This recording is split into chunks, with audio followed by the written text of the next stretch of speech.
चलो आगन घर बाहर दिन सब तक काम धंधा करिए देनी केतनो आदमी काम धंधा करियन ओकर नामे ना रही यही आदमी के सब कोई बोलत रही एकरा मतलब का आदमी बांझिन ममता सब कोई हमरा कैसे ताना मारत रही बोलत रही जे न ते आवला त हमरा के खाली कहते रहेला कि बांझिन बिया होई बिया वैसे बिया आज हमरो भगवान गोद में एगो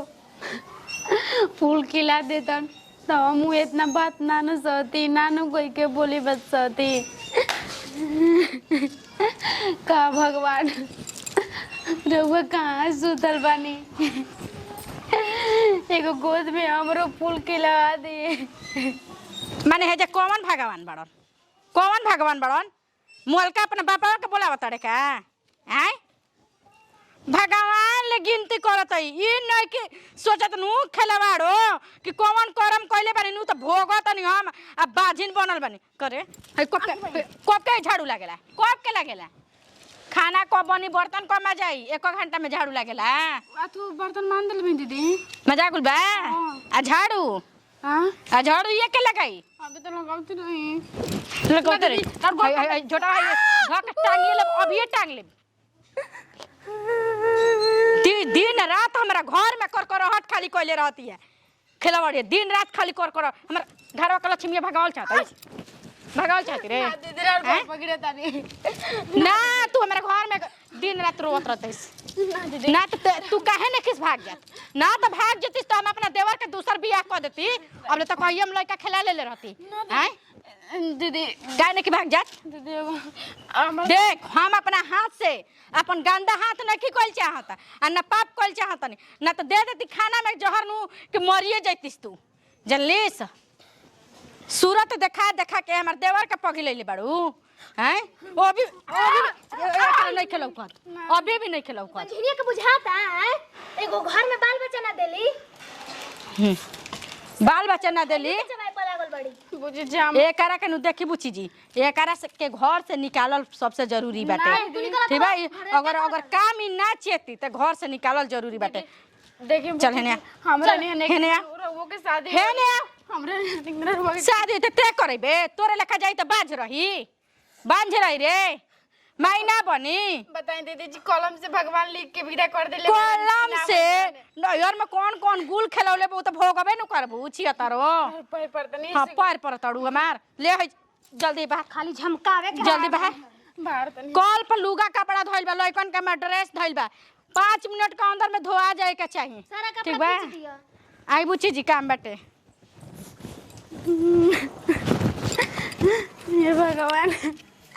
ऐसा दुख रहुआ हमरा के काहे देखा तनी ये दुर्गा माई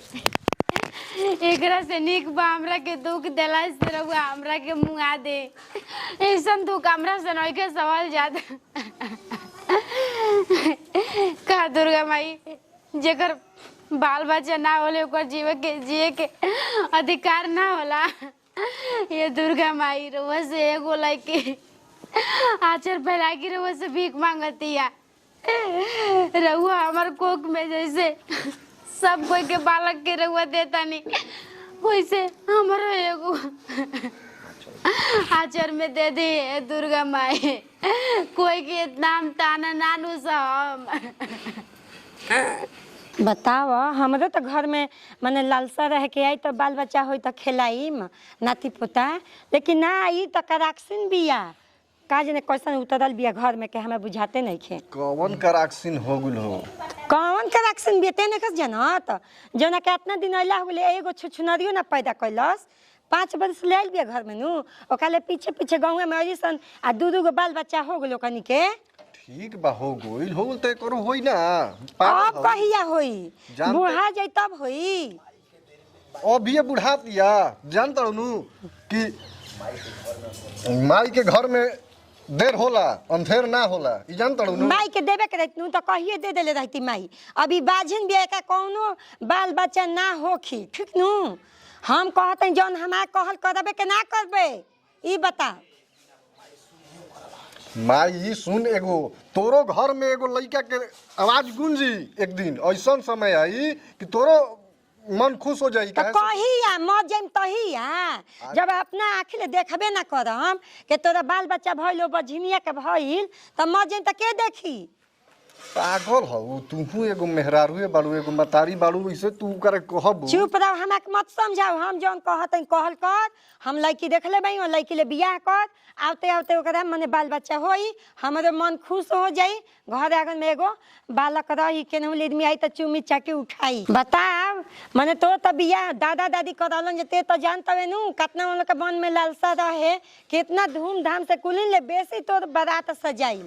आ लड़की निक खजाई सुरतिए बा गुण नहीं खे कोनो ठीक नु। वो चाहतन जे अपने जिंदगी में एगो नाती पोता खिला ली लेकिन ऊ काहे के ओका किस्मतिए में नहीं खे ओइसन कहा कैसे तो खिस्सा में कहा नु कि जौन इथे रहला कान के पुर खेत नु तो ओकरा के जोते ला बोए ला पैदा ना होखेला तो सब खेत के मुंह मारो उहे हाल बाहर से मेहरानू के घर से निकाल दा बगेद दा उहे निक के बउए जानले। दोसर बियाह कर चुपचाप ओ सब मेहरान के घर में रखला के कोनो जरूरत नहीं है न तो नहीं चौपा दे जाओ जी के अपने बाप माई के कपार पर बैठ के कांगो करी। अच्छा गौवा के आदमी आई तोरा के ठीक कही हन गौवा के दिमिया के हम लेके चलम गौवा के दिमिया जौन कहिन जौन करम के हम अपन जरल फायदा देखम। इहे बतिया आज कहत गौवा के लोगवा कहिन गौवा के लोगवा का कहिन तोरे चलते न गोतिया दे सब हंसत ए घर दुआर में इसको बैठल लिखे नहीं के लागत मन करता कि जाके के नहीं मर जाए। एगो मर्दू बाड़न तनको आदमी के बात पर ध्यान नहीं की देत कि हाँ हमर मेहरारू का कहती है का नहीं के कहते। तनी मेहरारू के सपोर्ट रहला तनी मर्द के सपोर्ट रहला तन के तब निक लागेला। खाली जब न तब माई भौजाई बहन दिमाग में घूमत रहत ऐसन माई ऐसे कइले है वैसे कइले कहले या करे के कर। काहे रो ताड़ो खाना खइलो हां ना दीदी भी खाना नहीं कइले। पागल ऐसन तू काहे रो ताड़ो बताव। हम तारा के कहले बई ना कि हमार लइका तहार लइका हटे हमार लइकी तहार लइकी हिया हां घर वाला के ताना कसे द। ना दीदी रउआ कहत ना बनी बात पर कोई विश्वास नहीं करत। सब कोई कहता कि जब ले हमार कोकले ना हो तब ले लोग हमरा के मार डालिए। चुप रह कने आए अब का करब ई घर में केहू के गुजारा ना होई जैसन ई घर में चढ़बा की औ बाड़ी आइल बाई उड़स के एगो दूसरा घर के उनकर आवते ते हो गइल त उनकर ज्यादा मान जान बा कने आ कहे के तना हमरो के बहुत आइल बिया पहले के हम आइल बिया बाद में शासन खूब चलाइलस जानलू कने आ तोहार हम मजबूरी समझ सकतनी जेकर अपन औलाद ना होला तो ओकर रोवा डहकेला आ तनी सी ई हालात में दूसर कोई तना मार दी तो ओकर करेजा खौलेला। ठीक बा दीदी रउआ कहता नहीं तो कि वो सबके एगो नात नतकुर खिलावे के मन करता। हमहू तो सोचतनी कि एगो हमरो गोद में लइका हो जाए कि सब कोई के बांझिन के नाम से हट जाई। हमहू बताई जाए तो कने आ ई सब का सोचताड़ू जब अपने से केहू नारी के गोद भरी के रही त दुनिया में कोई बांझिन ना रही जानलू मगर ई दर्द केहू ना समझ सकेला। अच्छा ये पहले बताई दीदी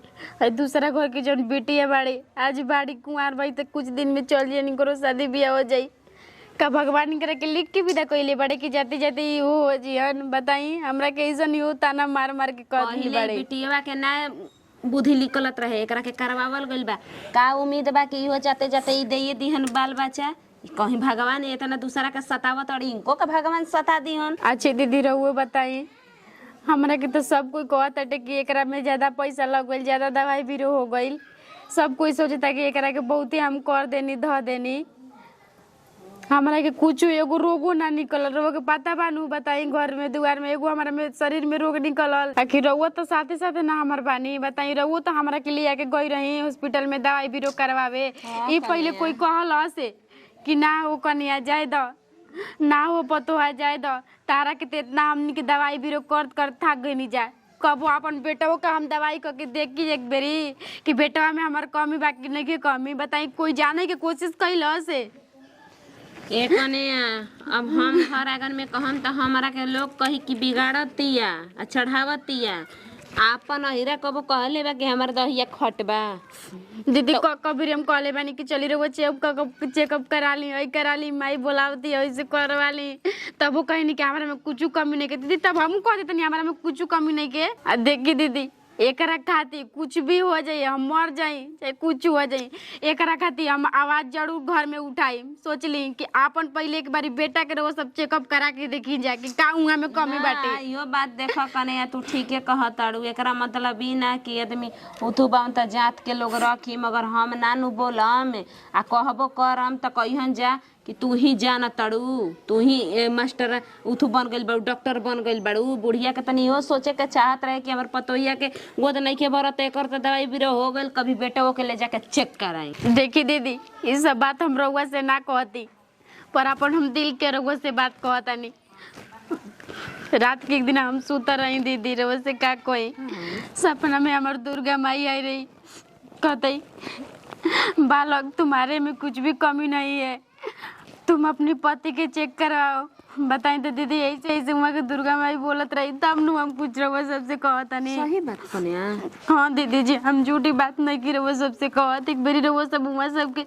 वहाँ के रउआ चेक करा के देख ली। ये कन्या तो एगो बात हम बताई इहे बतिया सब कोई जहाँ मीटिंग रोज करत ताटे ओई जगह तू जाके कह तब नु सब कोई के दिमाग खुली। हाँ दीदी ये रउआ बात सही कहता नहीं हम जब ले घर दुआर में आवाज ना उठाइम नु तब ले सब कोई हमरा के बांझिनी के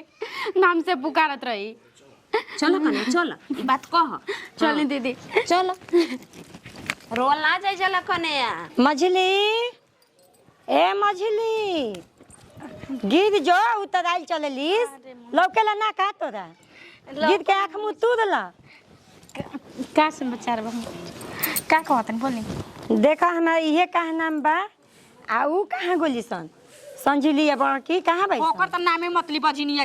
के नाम ली ना नु त हमर मुंहवे झुरा जला तो ओकरा के रखे के नहीं खे हमरा मन से घर में ठीक नु का रखे के नहीं खे सही के तब का के घर से निकाल देवे के बा। ये तो हो जाई काम तो बहुत हम खुश हो जाई कि बजनिया घर छोड़ के चल जाई और फिर से देवर बबुआ के बियाह होई तो फिर से नया नया लहंगा हम लड़की देख लेले बानी वो बजनिया जबे घर से जाई हमी के सब परिवार खुशी हो जाई। गंगा माई के साड़ी चढ़ाई दुर्गा माई के चढ़ाई कुल मनौती कर देले बानी दुर्गा माई के दोहरी हमें पियरी चढ़ावे के बा गाह को। बाप रे बाप हम जान सनी मम्मी जी हम दो चार गो गीतो ही याद क के धइले बानी नया नया लिख के जान जाई। बजनिया के उठ के मुंह देखनु के भर दिन के यात्रा खराब भर दिन के यात्रा खराब होखेला। ई देवर बबुआ नु पघिलल बानी खाली लिपस्टिक लगा लगा पघिलवले बिया एक दिमाग नहीं खेनु भोथरा के उ बढ़िया रही अपना नैहर चल जी हमेशा के लिए। एक बात कहतनी जवन फूल फुलाइबे ना करी तू आंगना में फूल रख के का होई जी सही बात बा दूसरे पौधा ना लगी फूल ना फुलाई उ गाछ रह के करी का कबार के बीग दहने उहे न कहतनी नया लगा द बोला ए देवर बबुआ कहां जतनी आई है ना सुनी सुनी सुनी आई आई आई ये कम बा हे जे बैठ बैठ बैठ का कहत कोनी नु रोवा खाते खूब सुंदर लड़की ढूंढले बानी जा खूब फिटनेस और आंख बंद करके बियाह करे के बा खाली जान जाई अल्लाह लहंगा पहनम ओतने महंगा रोवा बियाह में आ खूब नाचम ठुमका लगा के जहाँ पूरा रोड नाचत जाइम जहाँ तक परछावन योजल हम नाचते जाइम का मुंह लटकले बा कहू के हां का खदे देम जा बगे देम जा त मुंह का लटका के बैठल बा उदुआ लेखा आई तरवा के मनाई खूबी ना देखा ई ठीक नहीं खुलो कर ठीक बा। अरे रोवा चुप रह जौन भी कुछ करत है नु भलाई खातिर रोवा करत है आ ठीक करत है जौन कुछ होला अच्छे खातिर होखेला खराब खातिर कुछ ना होखेला। चुपचाप खुशी मन से कह के हां दोसर बियाह करम हम लड़की देखले बानी एही नवरात्र में बियाह हो जाई घरे आ जाई असो नवरात्र में बियाह के घर लिया देब जा एकरा का के लिया देब सो ओकर त मुंह देखला पर बुझाता के उल्टी हो जाई। चुपचाप रही जा मम्मी जी ठीक बाटे नु पहले एक बार जाने का कोशिश करें जाके का कहती है का हो गल तारा हो का हो गइल कौन तारा देही पर बामत आ गोली महारानी तू अपन मन के बात मने में रखले रह हमने का कुलच्छन आदमी के बात नहीं के सुने के सुने जा ठीक बाटे वो सब हम सुननी है वो सब कहती है ना शादी दूसर करावे के हां त काहे ना वो सब करा ली जा हम खुश बानी पर एक बार नु हमरो बात वो सब सुन ले जा। हां सुन लीजिए आखिर ओकरो बतिया कि ओकरे पर जुल्म ढाम जा हम तक त बोलम तक त खराबे बन जातनी हां अब कौन बात सुने के रह गुल बात और दीदी का सुने के बाद जौन इतना दिन ले में ताकल त कुछ ना जो भटय ना अब का में हो गुले जाई ना खिलावल तू अब गुल खिला दी हम जीवन में कबू नहीं कि फूल खिला सकत आगन में ना तो हमरो एक मेरी बात रहो सब सुन ले जा ए कने देख हम ई बात खाती अगमन बानी तू कह आय? कने कह अपन दिल के बात खोल कौन बात हो दादा आई हो दिल कौन बात दूसरा के बाल बच्चा ले कहीं तो हम तो ना रखम दूसरा के जन्माई हम ना रखम इहे कही हाँ। गोद ले ली कह नहीं कि सकत कि इनकर और मेहरबू कोई बतिया सुनो बहुत सुन लेनी जा केकर सुनो तनी ए अम्मा जी तो अपना एक मन बार के तो खाली सुन करत ली बतिया कह कने दिल से कह दिल देखिए से मम्मी जी रोज हमें को बात बतावल चाहता नहीं एक दिन हम रात की सुता रही सपना में दुर्गा माई आई रही हमारा अरे सुन ला पहले बोला बोला कहत रही ना बालक के तारा में कुछ नहीं के कमी कमी तो तोहार पति में बाटे जाके तू अपन पति के एक बार चेकअप करा ला चेकअप कराइबू दवाई बीरो करबू सब ठीक हो जाई तारा गाना में आई हो दुर्गा माई दुर्गा माई डॉक्टर हई ना हो ये कुलक्षण पर दुर्गा माई आई हाँ, हो बताई, पापी आदमी पर। हमरो पर दुर्गा माई आ गेली तो मम्मी बता सही बा सही बा आ गेली दुर्गा माई ए भौजी ढेर नाटक मत करो जोन कहत के तुम खराब नहीं कहत देखी देवर बाबूआ जी ज्यादा ओकरा लिपस्टिक पर मत पड़ गेली ओकरा से सुंदर आई आखिर एक बार जब ई कहतिया तो एक बार ले जाके हॉस्पिटल में देवरो बबुआ के दिखा दी जा काहे खातिर घी में पैसा सुखाई जे दीदी तो काहे खाती हमारा मेरा वो सब घी में पैसा सुखवाई नहीं जा बताइए ना एक बार यही सब में नहीं चलो चेकअप करवा सको ए तनी कम आवाज में बोल जानलू अगर हमारा देवर में कमी कुछ ना निकली तो तोरा के यही आंगन में से घर में से घसेट के दुआरी पर निकालम ठीक बा दीदी।